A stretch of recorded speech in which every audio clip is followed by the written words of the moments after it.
चलिए आज देखते हैं थोड़ा सा एस्ट्रोनॉमी के बारे में। किसके बारे में देखेंगे हम? एस्ट्रोनॉमी। एस्ट्रोनॉमी को हम बोलते हैं खगोल विज्ञान। क्या बोलते हैं हम? खगोल विज्ञान। जैसे जितने भी हमारे आकाशीय पिंड होते हैं उनके बारे में जो जानकारी होती है उसको हम बोलते हैं खगोल। खगोलिकी या फिर खगोल विज्ञान को हम बोलते हैं एस्ट्रोनॉमी। क्या बोलते हैं? एस्ट्रोनॉमी। अब एस्ट्रोनॉमी होता क्या है इसके बारे में हम थोड़ा सा जानेंगे। तो देखिए, एस्ट्रोनॉमी के बारे में हम शुरू से थोड़ा सा देखते हैं क्या है। हालांकि हमें टॉपिक पढ़ना है सन, लेकिन थोड़ा सा एस्ट्रोनॉमी के बारे में जानना जरूरी है। देखिए, एस्ट्रोनॉमी होता क्या है। देखिए, वो लोग हाथ देख के बताते हैं या कुछ और करते हैं, कहते हैं आपका भविष्य बताएंगे, आपका फ्यूचर बताएंगे, आपका कौन सा ग्रह चल रहा, उन्हीं सब चीजों के बारे में हमें पढ़ना है। तो हमारा टॉपिक है खगोलिकी या फिर लिखा है खगोल विज्ञान, एस्ट्रोनॉमी। एस्ट्रोनॉमी होता क्या है? देखिए, जितने भी हमारे आकाशीय पिंड हैं, आकाश में जितने भी पिंड दिखाई देते हैं उनकी बनावट कैसी है, परिमाण कैसा है, गति कैसे करते, इन सभी का जिसमें भी हम अध्ययन करेंगे उसको हम बोलते हैं खगोल विज्ञान या फिर बोलते हैं एस्ट्रोनॉमी। क्या बोलेंगे हम? एस्ट्रोनॉमी। आकाशीय पिंडों का अध्ययन करना है आपको, उनकी गति कैसी है, बनावट कैसा है, संरचना क्या है, क्या क्या वो काम करते हैं, उसके बारे में जो अध्ययन किया जाता है उसको हम क्या कहते हैं?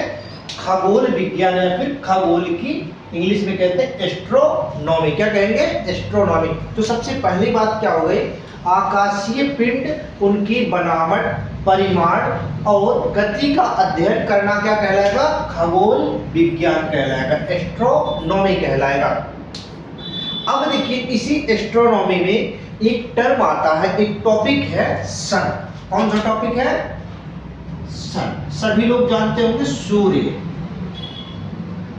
दूसरी भाषा में सूरज भी कहते हैं। तो इसके बारे में हम जान लेंगे थोड़ा सा। पहले इसके बारे में डिटेल डिस्कस करेंगे। सूर्य क्या है, सूरज में क्या क्या है, क्या क्वालिटी है, क्या नहीं है, तो इन सब के बारे में पढ़ना है। पहला टॉपिक सन। तो सन के बारे में देखेंगे, लिखा है सन या सूरज। तो क्या है? देखिए, सौर मंडल का हृदय, जिसे हम कहते हैं हार्ट।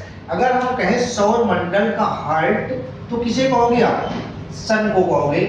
सौर मंडल का हृदय या अर्थ स्थल किसे कहा जाता है? सूर्य को कहते हैं। जैसे हमारा शरीर है, हमारे शरीर में मेन पार्ट अगर देखा जाए तो हार्ट होता है। अगर हार्ट काम करना बंद कर दिया तो क्या हो गया? खत्म। सेम ऐसे हमारी ये चीजें सौर मंडल में अगर क्या हो, सूर्य खत्म हो जाए तो क्या होगा? पूरा का पूरा सौरमंडल लगभग खत्म हो जाएगा। तो इसके बारे में हम देखो यहाँ लिखा है। अगर हम बात करें, कभी अगर आपसे पूछा जाए कि सौरमंडल का हार्ट किसे कहते हैं, तो आपका सीधा सा आंसर होना चाहिए किसे कहते हैं? सूर्य को या फिर सन को। सौरमंडल का हार्ट किसे कहोगे? सूर्य को। तो पहला क्वेश्चन आपका यहीं से बन के तैयार हो गया कि सूर्य को जो है सौरमंडल का हार्ट कहा जाता है। उसके बाद देखिए हमारे पास आता है टॉपिक, उसी से रिलेटेड है। क्या? जीवों को शक्ति का सबसे विशाल स्रोत, जितने भी जीव हैं चाहे वो सजीव हो या फिर निर्जीव हो, इनका जो विशाल स्रोत है, इनकी सोर्स होगा वो कौन होगा? सन होगा। यानी कोई भी जीव हो, सजीव हो, निर्जीव हो, उनका सबसे बड़ा विशाल स्रोत कौन सा होता है? सूर्य होता है। देखिए, आकाश गंगा, जो हमारी आकाश गंगा है, इस आकाश गंगा में दुग्ध मेखला एक है हमारा। उस दुग्ध मेखला के केंद्र से सूर्य की अनुमानित दूरी, जैसे मान लो यहां हमारा दुग्ध मेखला है, दुग्ध मेखला, यहां से यहां के केंद्र से सूर्य की अनुमानित दूरी, जैसे मान लो यहां हमारा सूर्य है, तो यहां से यहां तक की लगभग जो अनुमान लगाते हैं, जो दूरी बताते हैं, लगभग कितना है? 32,000। कितना? 32,000 लाइट ईयर। लाइट ईयर का मतलब होता है प्रकाश वर्ष। कितना है? प्रकाश वर्ष। अगर हम देखें, बात करें, दुग्ध मेखला से सूर्य के बीच की अनुमानित जो दूरी होती है वो कितनी होती है? लगभग 32,000 लाइट ईयर। कितनी होगी? 32,000 लाइट ईयर। ये हमारा क्या है? ये आकाश गंगा है। तो इस आकाश गंगा में दुग्ध मेखला के केंद्र से सूर्य की अनुमानित दूरी अगर आपसे कभी कहे तो कितना बताओगे? 32,000 लाइट ईयर होती है। तो ये बात हो गई क्लियर। 32,000 लाइट ईयर कितनी दूरी है? दुग्ध मेखला के केंद्र से सूर्य की अनुमानित दूरी हो गई। ये हमारे सूर्य की बातें चल रही है। दूसरा उसके बाद उसी में कहता है जो ये गति करते हैं 250 किलोमीटर पर आवर। कितना है? 250 किलोमीटर पर आवर की स्पीड से क्या करते हैं? ये घूमते रहते हैं। किधर? दुग्ध मेखला के चारों ओर घूमता रहता है। यानी कि ये जो दुग्ध मेखला है इसके चारों ओर सूर्य क्या करता है?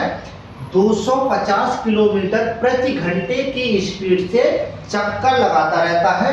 तो ये हो गया क्या? देखिए हमने 3 टॉपिक आपको बताया। पहला, हार्ट कहा जाता है किसको? दुग्ध मेखला या आकाश गंगा का हार्ट। सौरमंडल का हार्ट किसे कहोगे? सन को कहोगे। दूसरा कह रहा सबसे विशाल स्रोत होता है किसका? ऊर्जा का सबसे विशाल स्रोत है आकाश। दुग्ध मेखला के केंद्र से सूर्य की जो दूरी होती है कितनी है? 32,000 लाइट ईयर। 32,000 प्रकाश वर्ष इसकी दूरी है। और इसी दुग्ध मेखला के चारों ओर जो सूर्य चक्कर लगाता है उसकी स्पीड क्या होती है हमारी? 250 किलोमीटर पर आवर की स्पीड से वो दुग्ध मेखला के चारों ओर सूर्य क्या करता है? चक्कर लगाता है, यानी घूमता रहता है। उसके बाद देखिए कह रहा है इसका जो परिक्रमण काल होता है, परिक्रमण काल मतलब घूमना, अपनी दूरी पे से घूमना। तो परिक्रमण काल जो है 25 करोड़ वर्ष। कितने हमारे? 25 करोड़ वर्ष। यानी कि एक परिक्रमण काल को पूरा करने में कितना लगता है? 25 करोड़ वर्ष लग जाते हैं। क्या होगा? 25 करोड़ वर्ष में एक पूरा परिक्रमण काल घूमता है। इसका एक पूरा परिक्रमण काल को पूरा करने में कितना होगा? वो 25 करोड़ वर्ष की आयु होगी। इसके बाद कहता है देखिए इस अवधि को ब्रह्मांड वर्ष कहते हैं। इसको क्या कहते हैं? जो ये परिक्रमण काल घूमा कितना? 25 करोड़ ईयर। इस वाले परिक्रमण काल को हम क्या कहते हैं? ब्रह्मांड ईयर। तो कभी आपसे अगर कहे कि ब्रह्मांड ईयर क्या होता है तो ब्रह्मांड ईयर का मतलब जो परिक्रमण काल है, परिक्रमण काल को हम क्या कहते हैं? ब्रह्मांड ईयर। और परिक्रमण काल कितना होता है? 25 करोड़ ईयर। 25 करोड़ ईयर को हम क्या कहते हैं? ब्रह्मांड वर्ष या कॉस्मस ईयर कहते हैं। क्या कहेंगे हम? Cosmos year. अब जो कॉस्मस ईयर है देखो इसके बाद आता है कॉस्मस ईयर के बाद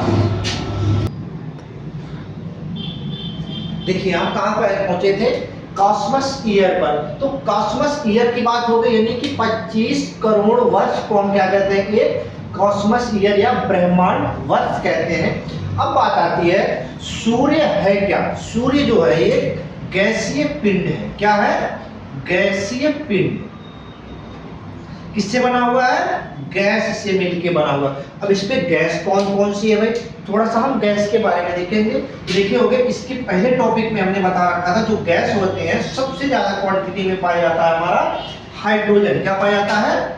हाइड्रोजन। लगभग कितना पाया जाता है? 70 से लेके 71% के बीच में पाया जाता है। यानी कि लगभग 70 से 71% क्या होता है सब में? हाइड्रोजन गैस पाई जाती है। दूसरी हमारी होती है हीलियम गैस। कौन सी?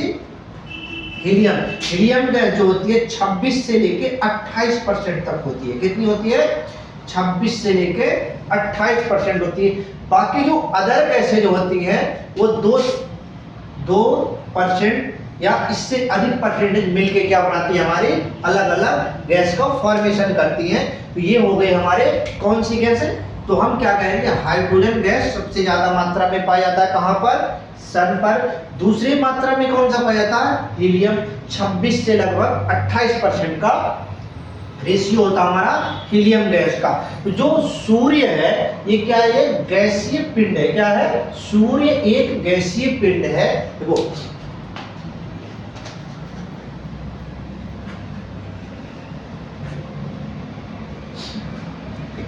सूर्य क्या है, गैसीय पिंड है। देखो इसमें असमान गति पाई जाती है। असमान गति का मतलब जैसे अगर मान लो कोई गैस है हमारे पास, तो गैस के मॉलिक्यूल क्या करते हैं, जिग-जैग मोशन करते हैं।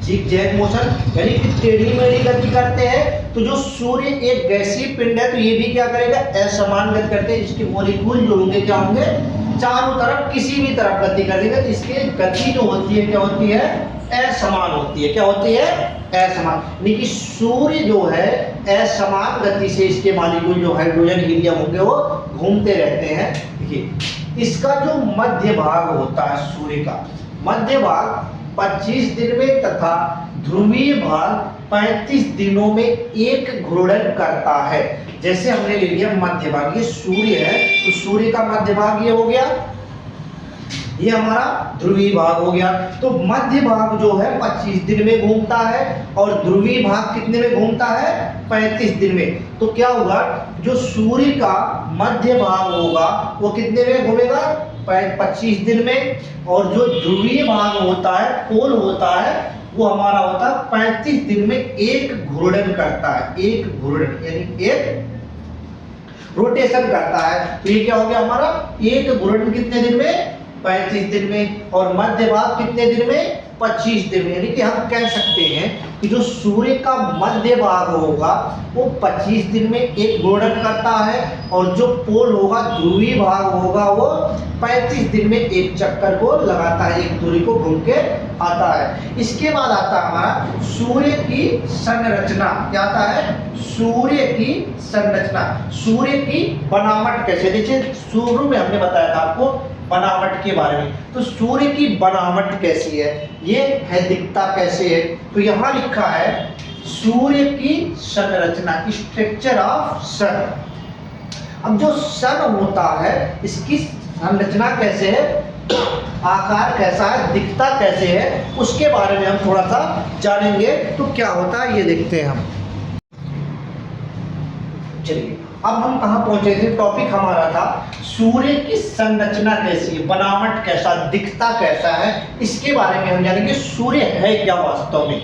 तो सूर्य की संरचना के बारे में अगर हम बात करें तो इसमें सबसे पहला पाया जाता है कोर। क्या पाया जाता है, कोर। हिंदी में बोलते हैं इसे क्रोड। क्या बोलते हैं, क्रोड।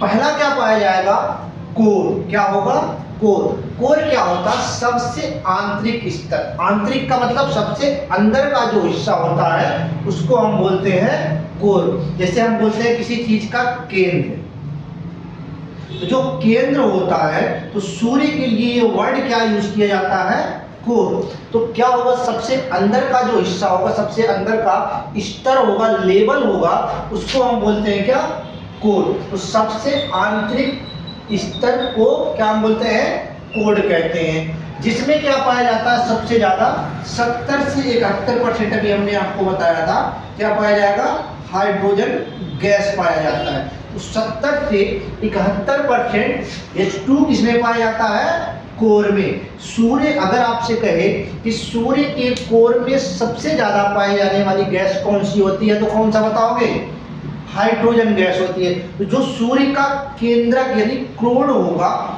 कोर होगा, उसमें क्या पाया जाता है सबसे ज्यादा, हाइड्रोजन गैस पाई जाती है। क्या पाई जाती है, हाइड्रोजन गैस।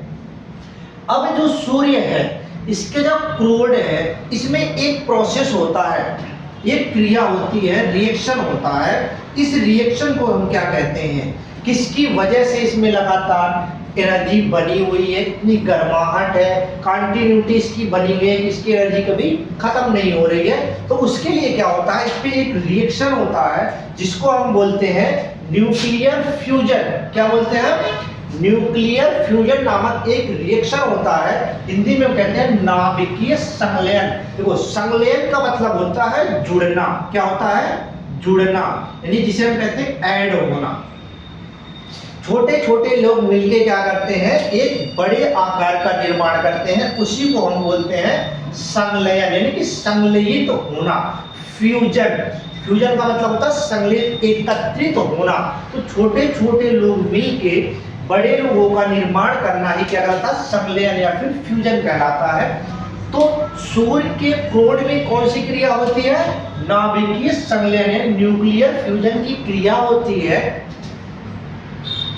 इससे होने के बाद क्या होगा? जैसे अब क्रिया हुई तो हम आपको बताते हैं क्रिया होती कैसे है। न्यूक्लियर फ्यूजन के बारे में हम आपको बताते हैं थोड़ा सा। देखिए न्यूक्लियर फ्यूजन में इसमें क्या होगा, जो हाइड्रोजन होंगे इस हाइड्रोजन के आइसोटोप होते हैं। क्या होते हैं? आइसोटोप। आइसोटोप क्या होते हैं? आइसोटोप में होते हैं हमारे जिनके परमाणु क्रमांक क्या हो? सेम हो और परमाणु भार क्या हो? अलग अलग हो। उसको हम बोलते हैं आइसोटोप। क्या बोलते हैं? आइसोटोप। तो आइसोटोप हो गया, जैसे आपने नाम सुना समभारिक, समस्थानिक, तो इसको बोलते हैं समस्थानिक। क्या बोलते हैं? समस्थानिक।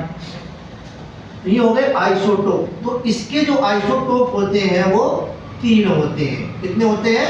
3। तो 3 आइसोटोप होंगे। ये तीनों इसके क्या है? हमारे आइसोटोप 1s1, 1s2, 1s3 क्या है? हाइड्रोजन के आइसोटोप। अब यही जो आइसोटोप है ये छोटे छोटे मॉलिक्यूल है, ये आपस में मिलके क्या करते हैं? एक बड़े नाभिक का निर्माण करते हैं, एक बड़े न्यूक्लियस का निर्माण करते हैं, जिससे क्या होता है? हैवी अमाउंट में, भारी मात्रा में क्या होती है? एनर्जी रिलीज होती है। क्या होती है? एनर्जी। अब जब भारी मात्रा में एनर्जी रिलीज होगी तो क्या होगा? अब देखिए रिएक्शन कैसे होता है। तो रिएक्शन होता है हमारे पास 1H1 प्लस 1H3, ये मिलके क्या करेंगे? हमारे बनाएंगे 2 हीलियम 4 के नाभिक बनाएंगे। क्या बनाएंगे? प्लस एनर्जी रिलीज करते हैं। क्या करते हैं? हीट रिलीज करते हैं। तो ये हो गया हमारे, ये छोटे छोटे नाभिक हो गए, ये दोनों आपस में मिल गए। मिलना क्या होता है? हमारा संलयन होना। एक बड़े नाभिक का निर्माण कर दिया, भारी मात्रा में ऊर्जा निकलती है। यानी कि हम कह सकते हैं नाभिकीय संलयन की क्रिया में छोटे छोटे नाभिक मिलकर एक बड़े नाभिक का निर्माण करते हैं और उसके साथ ही भारी मात्रा में क्या होता है? एनर्जी रिलीज होती है, जिसे हम क्या कहते हैं? नाभिकीय संलयन कहते हैं। तो इसमें क्या पाया जाता है? सूर्य में कौन सी क्रिया होगी? नाभिकीय संलयन की क्रिया होती है। इसके बाद देखिए लिखा है जो सूर्य है इससे प्रति सेकेंड कितना? 1 सेकेंड में कितने हाइड्रोजन या कितने हीलियम रिलीज होते हैं? तो देखिए यहां लिखा है सूर्य प्रति सेकेंड हाइड्रोजन का लगभग कितना? जैसे ये हाइड्रोजन है, इसका लगभग 10 लाख पाउंड उपयोग करता है। कितना? 10 लाख, 10 लाख पाउंड। इतना पाउंड क्या करता है? वो उपयोग करता है, इतनी एनर्जी को अपने पास में रख लेता है। ये हो गया इतने लाख पाउंड। 10 लाख पाउंड का उपयोग कौन करता है? 1 सेकेंड में सूर्य हाइड्रोजन का कितना उपयोग करता है? 10 लाख पाउंड यूज करता है। इसके बाद क्या रहा? दूसरा है हमारा, पहला तो हमारा था कोर। कोर में क्या पाया गया? सबसे पहला आंतरिक स्तर होता है, हाइड्रोजन पाया जाता है 70%, नाभिकीय संलयन की क्रिया होती है। सूर्य से प्रति सेकेंड हाइड्रोजन का लगभग 10 लाख पाउंड उपयोग किया जाता है। दूसरा पार्ट इसी में आता है स्ट्रक्चर में हमारा संवाहक घेरा। क्या नाम है? संवाहक घेरा। लिखा है कन्वेक्टिव लेयर। क्या नाम इसको बोलते हैं? कन्वेक्टिव लेयर, जिसको हिंदी में बोलते हैं संवाहक घेरा। क्रोड के ठीक ऊपर स्तर, जैसे मान लो ये हमारा हिस्सा कोई क्रोड है, तो क्रोड के ठीक ऊपर का जो लेयर होगा, ये क्रोड था, क्रोड के ठीक ऊपर का लेयर जो ये हमारा क्या है? संवाहक है। क्या है? संवाहक। और जो रेड वाला है ये हमारा क्या है? क्रोड है, कोर है। तो क्या हो गया? कोर के ठीक ऊपर की जो लेयर होती है, स्तर होता है, उसको हम क्या बोलते हैं? संवाहक घेरा। क्या बोलते हैं हम? Convective layer. इसके बाद आता है तीसरा टॉपिक, इसी में आता है प्रकाश मंडल। अब इसमें प्रकाश मंडल क्या होता है? तो तीसरा जो स्टेप होगा इसमें प्रकाश मंडल पाया जाता है, जिसको हम बोलते हैं फोटोस्फीयर। क्या बोलते हैं हम? फोटोस्फीयर। तो जो फोटोस्फीयर होगा वो सूर्य का ऊपरी सतह होता है। क्या होता है? जैसे ये सन है, ये सन का क्या जो ऊपरी वाला सतह होगा ये हमारा क्या होता है? फोटोस्फीयर, यानी कि प्रकाश मंडल होता है। तो सूर्य का बाहरी सतह, इसी से सूर्य का व्यास या डायमीटर निर्धारित। जैसे देखो ये मान लो सेंटर हो गया, तो यहाँ से यहाँ तक की दूरी ये रेडियस हो गया, यहाँ तक ले तो क्या हो जाएगा? डायमीटर हो जाएगा। तो वही कह रहा इसका व्यास जिसको हम बोलते हैं डायमीटर। प्रकाश वर्ग यानी कि जो ऊपरी सतह होता है दोनों को अगर हम मिला दें तो ये क्या होता है? हमारा इसका व्यास कहलाता है, डायमीटर कहलाता है। तो ये हो गया प्रकाश मंडल या फोटोस्फीयर। क्या होगा?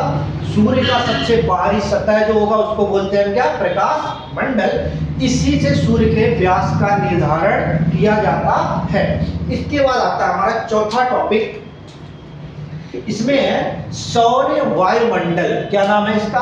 सौर वायुमंडल, द सोलर एटमॉस्फेयर। इसको क्या बोलते हैं? सोलर एटमॉस्फेयर, सौर वायुमंडल। तो सौर वायुमंडल में भी अलग अलग चीजें पाई जाती हैं। तो इसमें जो पहला टॉपिक पाया जाएगा उसको हम बोलते हैं वर्णमंडल। क्या बोलते हैं? वर्णमंडल। तो वर्णमंडल क्या होता है देखते हैं थोड़ा सा वर्णमंडल के बारे में। तो वर्णमंडल क्या है? देखिए वर्णमंडल को हम बोलते हैं क्रोमोस्फीयर। क्या बोलते हैं? क्रोमोस्फीयर, हिंदी में बोलते हैं वर्णमंडल। अब वर्णमंडल या क्रोमोस्फीयर क्या है? तो देखो इसको हम दूसरे नाम से जानते हैं। देखो एक तो है वर्णमंडल, दूसरा हमारा है कोरोना, CORONA। अभी देखे होंगे 2019 में आया था भाई कोरोना। हालांकि ये कोरोना अलग था और ये कोरोना अलग है। तो पहला टर्म क्या होगा? सोलर एटमॉस्फेयर में वर्णमंडल, और दूसरा किरीट या कोरोना। दो नाम होते हैं इसमें, दो चीजें पाई जाती हैं, एक वर्णमंडल और एक कोरोना। तो पहला है हमारा वर्णमंडल में क्या होता है। तो वर्णमंडल क्या है इसके बारे में हम थोड़ा सा डिस्कस करेंगे। तो वर्णमंडल को अगर हम देखें, देखो प्रकाश मंडल। अब देखो अभी हमने इसके पहले पढ़ा था सबसे बाहरी हिस्सा क्या है? प्रकाश मंडल है। प्रकाश मंडल के ऊपर का स्तर, जैसे हमने ये देखा ये हमारा था प्रकाश मंडल, इसके ऊपर का लेयर ले लो। क्या ले लो? प्रकाश मंडल के ऊपर का स्तर। जैसे हमने इसे ले लिया, ये हो गया प्रकाश मंडल के ऊपर का स्तर। क्या कहलाता है? रक्तिमंडल कहलाता है। क्या कहलाता है? रक्तिमंडल। अब इस रक्तिमंडल जो होता है, अगर पूछे आपसे रक्तिमंडल क्या होता है तो कह सकते हो प्रकाश मंडल के जो ऊपर का हिस्सा होता है उसको हम बोलते हैं रक्तिमंडल, जिसमें क्या होता है? Hydrogen gas. क्या होता है? हाइड्रोजन गैस होती है। देखो पूर्ण सूर्य ग्रहण जो होता है, देखो सूर्य ग्रहण जब लगता है तो क्या होता है? इस समय प्रकाश मंडल क्या होता है? प्रकाश मंडल के किनारे एक चमकीली गुलाबी दमक होती है। देखो दमक का मतलब होता है छोटा सा धब्बे की तरह, मान लो उसको हम क्या कहते हैं? एक चमकीली गुलाबी दमक जो होगा वो होता है क्रोमो सोलर एटमॉस्फेयर, यानी कि क्रोमोस्फीयर के अंदर, रक्तिमंडल के पास में ही होता। अब देखिए इसके बाद टर्म आता है दूसरा हमारा कोरोना। क्या नाम आता है? कोरोना। अब कोरोना क्या है? तो कोरोना के बारे में हम थोड़ा सा देखते हैं।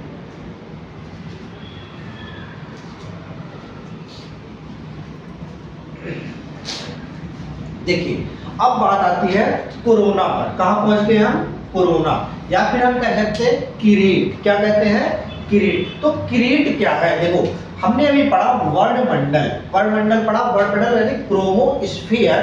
तो क्रोमोस्फीयर के पीछे का स्तर, जैसे मान लो मैं यहाँ खड़ा हूँ, अगर आप इधर जा रहे हैं तो ये हमारा आगे होगा और ये क्या हो जाएगा? पीछे हो जाएगा। लेकिन अगर इधर जा रहे हैं तो ये आगे होगा और ये क्या हो जाएगा? पीछे।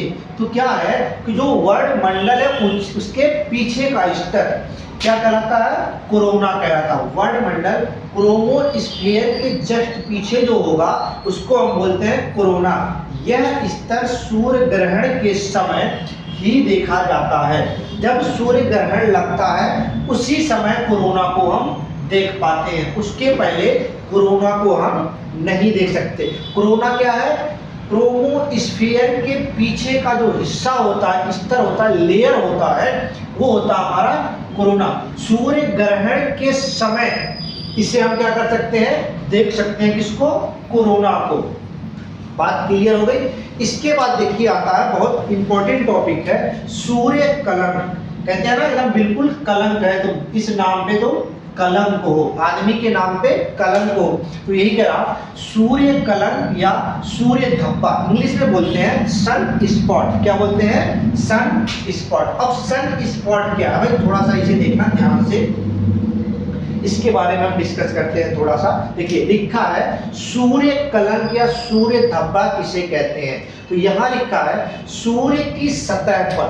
अब देखे होगे जैसे दूर से दिखते हो तो चांद में भी आपको थोड़ा सा दाग दिखाई देगा, धब्बा दिखाई देता, हालांकि वो धब्बा नहीं होता, वो क्या होता है, एक गैस होता है। तो देखिए लिखा है क्या, सूर्य की सतह पर कुछ धब्बे दिखाई देते हैं, काले धब्बे दिखाई देते हैं। यह क्या धब्बा नहीं होता, यह क्या होता है, गैसों का एक गोल होता है। गोल का मतलब गोलक, गैसों का क्या होता है, गोलक। इस गोलक की वजह से क्या होता है, हमें क्या कहता है, दूर से धब्बा दिखाई देता है, जिसका तापमान क्या है, आसपास के तापमान से 1500 डिग्री सेल्सियस, कितना, 1500 डिग्री सेल्सियस कम होता है। जैसे मान लो मैं यहाँ हूँ, अगर मेरा टेम्परेचर 100 है, तो यहाँ का जो टेम्परेचर होगा, ब्लैक स्पॉट का जो टेम्परेचर होगा, इससे 1500 कम अगर हम बात करें तो -40 डिग्री सेल्सियस होगा। तो जब किसी का टेम्परेचर लो होता है तो वो स्पॉट दिखाई देता है, क्या दिखाई देता है, धब्बा। क्या दिखाई देता है, धब्बा। तो ये हो गया स्पॉट। तो क्या होता है, जो हमारा सन स्पॉट या गैस होंगे, इसका तापमान जो होगा आसपास के तापमान से 1500 डिग्री सेल्सियस क्या होता है, कम होता है। इसी धब्बे के कारण, देखिए ये जो धब्बा होता है, इसी के कारण क्या क्या चीजें होती है, क्या होता है, लोग भ्रमित हो जाते हैं। अगर ऐसा कभी भी होता है तो होना क्या है, इसी धब्बे के कारण चुंबकीय सुई दिशा बदल जाती है। जैसे देखिए होगे आप कहीं यात्रा कर रहे हो तो चुंबकीय सुई लगा होता है, जैसे कोई आप विमान में बैठे हो या समुद्री यात्रा कर रहे हो, कोई भी चीज, तो सभी में क्या होता है, चुंबकीय निडल लगा रहता है, चुंबकीय सुई लगा होता है। इससे क्या होता है, अगर ये चीज हो गई तो दिशा को भ्रम जाते हैं, बदल जाते हैं। जैसे अगर हम नॉर्थ टू साउथ में है तो ये घूम जाएगा ईस्ट टू वेस्ट या साउथ, किसी भी डायरेक्शन में ये चेंज हो जाता है। ये किसकी वजह से, इसी धब्बे के कारण होता है। नाविक भ्रमित हो जाते हैं, जैसे समुद्र में कोई यात्रा कर रहा है, कहीं जा रहा है, तो वो इससे कंफ्यूज हो जाते हैं कि हमें किस रास्ते जाना है, किसकी वजह से, ब्लैक स्पॉट की वजह से वो भ्रमित हो जाते हैं हमेशा कि हमें जाना कहाँ है, वो कहीं और चले जाते हैं। जैसे आप मान लो मछुआरे हो, आप मछली पकड़ रहे हो, तो आप समुद्र में मछली पकड़ रहे हो, पता चला आप मछली पकड़ते पकड़ते कहाँ पहुंच गए भाई, पाकिस्तान के बॉर्डर पे पहुंचे। कैसे, आपको तो दिशा दिखाई देती है, तो दिशा भ्रम किससे हुआ, ब्लैक स्पॉट से। तो इस ब्लैक स्पॉट से आपका क्या होगा, दिशा भ्रमित हो गए, दिशा आप भूल गए, सीधे कहाँ पहुंच गए आप, पाकिस्तान या श्रीलंका के बॉर्डर पर, और वहां की पुलिस आपको तुरंत क्या कर गई, उठा के ले गई। पता चला आप तो किसी और काम से गए थे, आपको बॉर्डर की पुलिस पकड़ के ले गई, किसकी वजह से, सन स्पॉट, कलंक की वजह से क्या हो गया, आपको कोई और उठा के लेके चला गया। ये हो गया क्या, सन स्पॉट की बात। तो ये बात क्लियर हो गई होगी। इसके बाद देखिए इसी में आता है सूर्य के धब्बों का पूरा चक्र।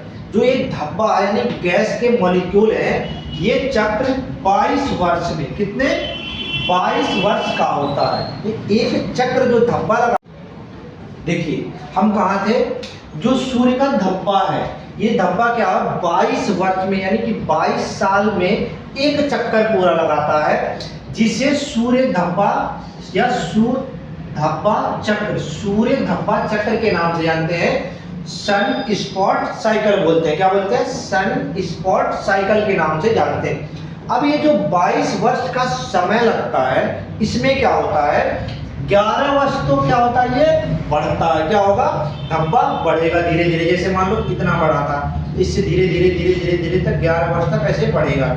फिर क्या होगा, 11 वर्ष के बाद फिर ये घटना स्टार्ट हो, जैसे इतना बड़ा था अब ये धीरे धीरे उससे घटना स्टार्ट होगा, फिर क्या पहुंच जाएगा अपने पुनः पोजीशन वाली स्थिति में पहुंच जाएगा। तो 11 साल तक बढ़ता है धब्बा और 11 साल तक धब्बा घटता है। जैसे आप सुने होंगे सुंदरवन डेल्टा, सुंदरवन का डेल्टा। तो सुंदरवन का डेल्टा यहाँ की भी एक खासियत है बहुत अच्छी कि 6 घंटे तक इसका पानी का स्तर बढ़ता रहेगा और 6 घंटे कंटिन्यू क्या होगा, पानी का स्तर नीचे आएगा, यानी 6 घंटा बढ़ेगा और 6 घंटा घटेगा। ये क्या है, सुंदरवन की सबसे बड़ी खासियत है। सेम वही खासियत क्या है सूर्य में, सूर्य का जो धब्बा होगा 11 साल तक लगातार बढ़ता जाएगा और 11 साल के बाद लगातार क्या होगा, घटने लगेगा। पूरा एक चक्कर यानी एक साइकिल पूरा होने में टोटल समय कितना लगता है, 22 वर्ष। तो 22 वर्ष में एक साइकिल पूरा करता है, उस साइकिल को हम बोलते हैं सूर्य धब्बा चक्र। क्या बोलते हैं, सूर्य धब्बा चक्र, सन स्पॉट साइकिल के नाम से जानते हैं। ये बात क्लियर। अब देखिए इसी में आता है कुछ महत्वपूर्ण फैक्ट, कुछ महत्वपूर्ण तथ्य हैं जिनके बारे में हम थोड़ा सा डिस्कस करते हैं। तो देखिए पहला यहाँ लिखा है परिक्रमण काल। क्या लिखा है, परिक्रमण काल। तो सूर्य का जो परिक्रमण काल होता है, अगर आपसे पूछ ले कि सूर्य का परिक्रमण काल कितना होता है, कितने दिन में एक परिक्रमा करता है, जैसे आप लोग यज्ञ में जाके परिक्रमा करते हो, ऐसे यहाँ हवन हो रहा और इसके चारों ओर ऐसे घूम रहे हो, तो यहाँ से चले थे यहाँ से यहाँ तक एक बार पहुँचने में कितना टाइम लगता है, उसी चीज को हम बोलते हैं परिक्रमण काल। तो परिक्रमण काल क्या है, देखिए तो परिक्रमण काल के बारे में हम थोड़ा सा बात करते हैं। तो परिक्रमण काल यहाँ कितना है, 25 करोड़ वर्ष। कितना है, एक परिक्रमण काल जो होगा वो 25 करोड़ वर्ष होता है। कितना होता है, 25 करोड़ वर्ष, यानी हम बात कर सकते हैं 250 किलोमीटर पर आवर की स्पीड से क्या करता है, औसत चाल से ये घूमता रहता है और 25 करोड़ वर्ष में जाके एक चक्कर पूरा लगाता है। इसके बाद आता है हमारा घूर्णन काल। क्या आता है, रोटेशनल काल। नहीं, घूर्णन काल क्या है, तो घूर्णन काल में क्या आता है, 25 दिन सूर्य का मध्य भाग, जो अभी हमने यहाँ बताया था आपको कि 25 दिन में सूर्य का जो मध्य भाग होता है वो एक चक्कर लगाता है।